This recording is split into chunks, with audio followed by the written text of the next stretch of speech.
Alhamdulillah pada hari ini saya bisa hadir menemani adik-adik semuanya, teman-teman santri. Alhamdulillah juga kita masih diberi kenikmatan kesehatan oleh Allah hingga kita masih hidup di bulan ini, yaitu bulan Rajab. Ya, bulan Rajab kita tahu adalah salah satu bulan yang istimewa. Nah, kalau kita ngomong bulan Rajab, kira-kira apa yang diingat di bulan Rajab? Puasa Rajab. Ada peristiwa besar di bulan Rajab. Isra Mi'raj. Ya, ada Isra Mi'raj. Tentunya sampean sudah sedikit banyak tahu tentang Isra Mi'raj. Nah, Isra Mi'raj meskipun di kitab-kitab klasik di Kutubus Sofra itu khilafiyah, apa beneran 27 Rajab, apa wakila di bulan Ramadan, wakila pada Rabiul Awal, menurut satu pendapat lain. Nggak jadi soal ya, nggak jadi soal. Yang penting kita yakin bahwa peristiwa besar itu benar-benar ada dan benar-benar terjadi. Loh, apa ujuk-ujuk begitu? Apa ujuk-ujuk ada begitu? Enggak. Ada sesuatu yang melatarinya, yang menjadi penyebab peristiwa Isra Mi'raj. Nah, peristiwa apa yang menjadi salah satu penyebab Isra Mi'raj ini? Yaitu kesedihan yang mendalam yang dialami oleh Kanjeng Nabi Muhammad ya. Hingga pada tahun peristiwa Isra Mi'raj terjadi disebut dengan Amul Husni atau tahun kesedihan. Kenapa kok sedih? Wafatnya paman Nabi. Jadi sebelum Nabi Muhammad Isra Mi'raj, paman yang paling disayang oleh Nabi dan juga paling perhatian pada Nabi diambil oleh Allah. Jadi otomatis nggak ada yang jagain Nabi Muhammad ya, nggak ada yang jagain Muhammad lagi, nggak ada yang jadi pembela yang kuat powernya, yaitu paman Nabi Abu Thalib.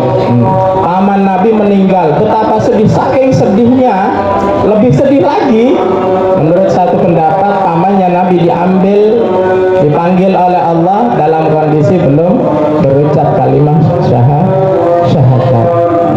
Terus karena pamannya sudah nggak ada, sudah wafat, sudah meninggal, maka ancaman dari kaum kafir Quraisy semakin menjadi-jadi. Tinggal satu orang, istrinya siapa? Sayyidatuna Khadijah ya, Sayyidah Khadijah diambil juga sama Allah, dia tidak menghadap, diambil, diwafatkan oleh Allah.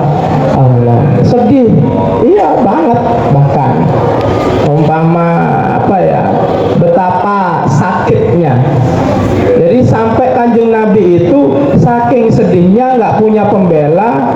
Dua orang yang membela Nabi, yang menyokong dana Sayyidah Khadijah sudah tidak ada juga. Kanjeng Nabi mau pergi, mau minta perlindungan kepada kerabat-kerabat dari ibu yang terletak di mana? Di Taif. Di Taif itu ada, didiami oleh siapa? Bani siapa? Bani Quraidah itu orang Yahudi. Bani Thaqif. Bani apa? Bani Thaqif. Nah, ternyata nyampe di Bani Thaqif, nyampe hijrah di Taif, apa yang dilakukan oleh orang-orang Taif waktu itu? Nabi Muhammad diejek, dicaci, dibully, terus dilempari batu, dilempari kotoran. Bahkan mereka apa? Usir dia, usir Muhammad itu usir. Lari ke kebun-kebun kurma, lari ke kebun-kebun anggur, sembunyi dikejar lagi, dihantam sama batu sampai pelipis beliau berdarah, kaki-kaki Rasulullah berdarah. Malaikat semuanya turun menawarkan apa? Bani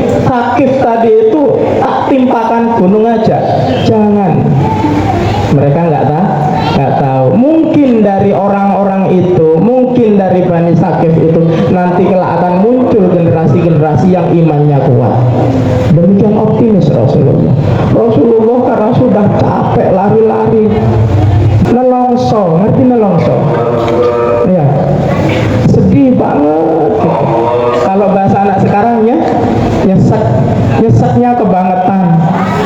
Masuk Mekah, tanah kelahirannya sendiri aja, dia sembunyi-sembunyi, diem-diem. Kenapa? Pembelanya sudah nggak ada, pamannya Abu Thalib sudah tiada, istrinya Sayyidah Khadijah juga sudah tiada. Tidak ada yang membela. Seandainya ada Sayyidah Khadijah, masih ada tempat curhat. Jadi misalnya Nabi Muhammad habis dakwah terus dibully, pulang ada tempat pulang, cerita sama Khadijah. Khadijah, zamiluni, selimuti aku. Ada tempat pulang, diselimuti sama Sayyidah Khadijah. Ada tempat curhat, ada pelampiasan. Khadijah nggak ada mau kemana. Nabi Muhammad rebah di pintu Ka'bah, di samping pintu Ka'bah, deprok, sholat terus deprok, mengadu sama Allah, sujud lama sekali, mengadu sama Allah. Allah, dulu ada istri saya, Sayyidah Khadijah, saya pulang berdakwah, saya dicaci maki, ada yang menguatkan saya sedih, dakwah belum rampung, belum selesai, sudah kau ambil orang yang jadi sandaran saya, yang mendanai saya, pelipur hati saya. Itu sedih sekali. Sama Khadijah ketika sudah Rasulullah begitu diselimuti sama Khadijah, Rasulullah bilang sama Khadijah, apakah saya terlalu keras sama kaum saya hingga mereka tidak mau mendengarkan saya? Oh tidak ya Rasul, tidak. Engkau sudah lembut. Apa kata-kata saya ini kurang tegas, kurang jelas, hingga mereka tidak mengerti, tidak mau ikut ajaran saya, tidak mau ikut ajakan saya? Tidak ya Rasul, engkau sudah jelas, kalimatmu fasih. Itu ketika ada Sayyidah Khadijah. Nggak ada Sayyidah Khadijah mau kemana? Rasanya seperti yatim. Makanya Rasulullah disebut yatim 2 kali. Pertama ketika ditinggal wafat ayah bundanya dan kakeknya yang mengasuh itu. Yang kedua ketika dewasa, ketika ditinggal paman dan istrinya. Jadi Allah, aku menemukanmu dalam kondisi yatim. Yatim yang kedua gak duwe sopo-sopo, longso rasanya.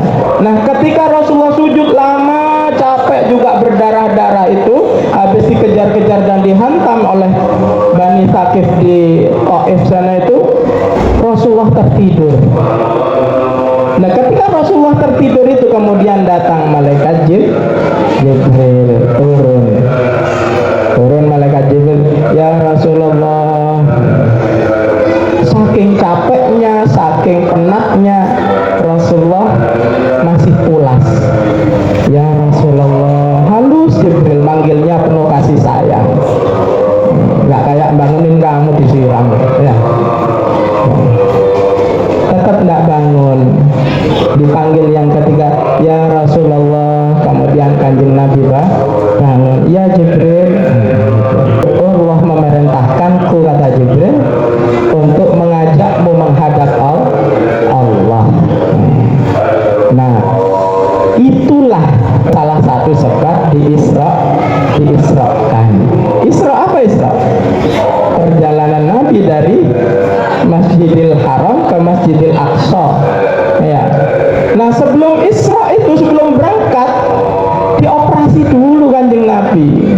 Ya, jadi nggak langsung diberangkatkan gitu. Tahu jaraknya Masjidil Aqsa itu di mana kalau sekarang? Palestina. Masjidil Haram di mana? Di Mekah. Mekah ke Palestina itu sekitar 1.500 kilo. Umpama pakai kuda atau pakai unta, waktu itu belum ada sepeda motor, ya, kira-kira jalannya itu berbulan-bulan. Nah itu dibangunin, mau diajak Isra, jalan malam hari. Makanya ayatnya gimana? Surat Al-Isra gimana? Subhanalladzi asra bi'abdihi lailan minal masjidil haram ilal masjidil aqsa.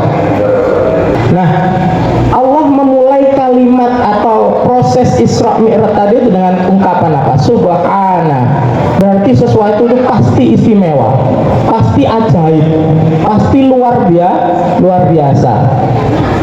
Jadi kalau sampean ketemu sesuatu yang ajaib, ketemu yang wow gitu ya, ucapkan apa? Subhanallah. Sama, karena peristiwa Isra Mi'raj ini peristiwa luar biasa. Maha suci, berarti Allah tanpa celah dan suci dari celah, membuat perjalanan yang ajaib yang nggak ada. Nah, kira-kira Nabi Muhammad tadi itu Isra-nya beneran atau bohongan? Beneran, yakin? Padahal jaraknya itu 1.500 kilo, harus ditempuh berbulan-bulan kalau naik kuda. Terus naik apa? Buraq. Apa buraq itu? Kuda terbang. Kendaraan. Buraq itu dari apa materinya? Kalau Jibril malaikat dari cahaya, buraq dari cahaya juga. Kendaraan cahaya diambil dari surga sana ya, buat kendaraan. Untuk Jibril dan buraq ini nggak ada masalah. Kecepatan cahaya memang cepat. Berapa kecepatan cahaya? 300.000 kilometer per detik. Itu kecepatan cahaya. Tadi pangkat Jibril pindah secepat cahaya, nggak ada masalah. Yang jadi masalah adalah Rasulullah itu manusia biasa, otomatis dia punya kulit, punya daging seperti kita, tapi ya mulus, nggak kayak kita gitu. Nah, maka harus dikonversi supaya bisa cepat. Kalau ngikuti Jibril protol itu, jasad Rasulullah tadi itu akan tercerai berat gitu, dibawa dengan kecepatan cahaya tadi berat. Maka harus dikonversi, makanya dibedah dulu, dicuci oleh malaikat Jibril. Malaikat Jibril bahan bakunya dari cahaya, maka dengan mudah oleh malaikat Jibril untuk mengkonversi tubuh Rasulullah, wadah Rasulullah tadi itu menjadi kecepatan cahaya. Jadi masuk akal sekali Isra Mi'raj itu. Ada teori di IPA atau di fisika, itu namanya teori anihilisasi. Nah, gimana itu? Teori ini berpendapat bahwa materi itu pasti punya antimateri. Itu. Nah, ketika ini dipertemukan dua ini, ya, maka akan menjadi sinar gamma. Nah, sinar gamma itu apa? Cahaya. Salah satu fungsinya, karena Jibril saya rasa lebih ahli mekanisme mengkonversi jasad kanjeng Nabi menjadi sefrekuensi dengan buraq dan Jibril hingga melesat tanpa merusak kondisi tubuh atau wadah kanjeng Nabi. Tidak mudah ya, mudah-mudahan lek sik gak mudah, gampangane Allah kalau sudah menjalankan ya sudah pasti nyampe gitu.